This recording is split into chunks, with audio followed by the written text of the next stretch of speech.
Hi ನಮಸ್ಕಾರ ರೈತರ ಮಿತ್ರರೇ. ಆಧುನಿಕ ಬೇಸಾಯ ಪದ್ಧತಿಯಲ್ಲಿ ನುಗ್ಗೆ ಬೇಸಾಯ ಒಂದು ವಾಣಿಜ್ಯ ಬೇಸಾಯವಾಗಿದೆ. ಈ ಸಸ್ಯ ಎಲೆಯಿಂದ ಹಿಡಿದು ಕಾಯಿ ಹೂವು ಕೂಡ ಬಹಳ ಬೆಲೆಯುಳ್ಳದ್ದಾಗಿದೆ. ಇದನ್ನು ಮಿಶ್ರ ಬೇಸಾಯವಾಗಿ ಬೆಳೆಯಬಹುದು. ಇದು ಸಾಲಿನಿಂದ ಸಾಲಿಗೆ 12 ಅಡಿ, ಸಸ್ಯದಿಂದ ಸಸ್ಯಕ್ಕೆ 5 ರಿಂದ 6 ಅಡಿ ಅಂತರದಲ್ಲಿ ಬೆಳೆಯುತ್ತಾರೆ. ಸಸ್ಯಗಳು ಸಿಗುತ್ತವೆ. ಸಸ್ಯಗಳನ್ನು ನಾಟಿ ಮಾಡಿದ 5 ರಿಂದ 10 ದಿನದಲ್ಲಿ ಅದಕ್ಕೆ ಭೂಮಿ ಸುಧಾವನ್ನು ಡ್ರಂಚ್ ಮಾಡಬೇಕು. ಸುಮಾರು 35 ರಿಂದ 45 ದಿನಕ್ಕೆ ಒಂದು ಸಲ ಏನು ಮಾಡಬೇಕಂದ್ರೆ ಈ ನುಗ್ಗೆ ಸಸ್ಯ ಕುಡಿಯನ್ನು ಚಿವುಟಬೇಕು ಮತ್ತು 80 ರಿಂದ 85 ದಿನದಲ್ಲಿ ಮತ್ತೊಮ್ಮೆ ಇದರ ಕುಡಿಯನ್ನು ಚಿವುಟಬೇಕು. ಇದರಿಂದ ಸಸ್ಯ ಏನಾಗುತ್ತೆ ಅಂದರೆ ಹೆಚ್ಚು ಕೌಲು ಹೊಡೆಯುತ್ತೆ ಮತ್ತು ಫಲವತ್ತತೆಗೊಳ್ಳುತ್ತೆ.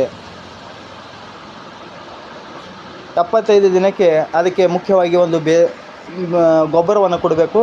ಅದಕ್ಕೆ ಮುಖ್ಯವಾಗಿ DNC90, ಕ್ರಾಪ್ ಸುಧಾ, ಭೂಮಿ ಸುಧಾವನ್ನು ಬುಡಕ್ಕೆ ಮಣ್ಣಿನಲ್ಲಿ ಮಿಕ್ಸ್ ಮಾಡಿ ಕೊಡಬೇಕು.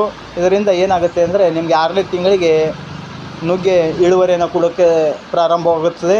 ಮುಖ್ಯವಾಗಿ ಇಲ್ಲಿ ನುಗ್ಗೆ ಸೊಪ್ಪನ್ನು ಕೂಡ ಖರೀದಿ ಮಾಡ್ತಾರೆ, ನುಗ್ಗೆ ಕಾಯನ್ನು ಕೂಡ ಖರೀದಿ ಮಾಡ್ತಾರೆ. ಇದು ಅತಿ ಹೆಚ್ಚು ಬೆಲೆ ಉಳ್ಳದ್ದು ಮತ್ತು ಮನುಷ್ಯನಿಗೆ ಅತಿ ಹೆಚ್ಚು ಆರೋಗ್ಯಕರವಾಗಿ ಬೆಳೆಯಾಗಿದೆ. ಮಾರುಕಟ್ಟೆಯಲ್ಲಿ ಉತ್ತಮವಾದಂಥ ಬೆಲೆಯನ್ನು ಸಿಗುತ್ತದೆ.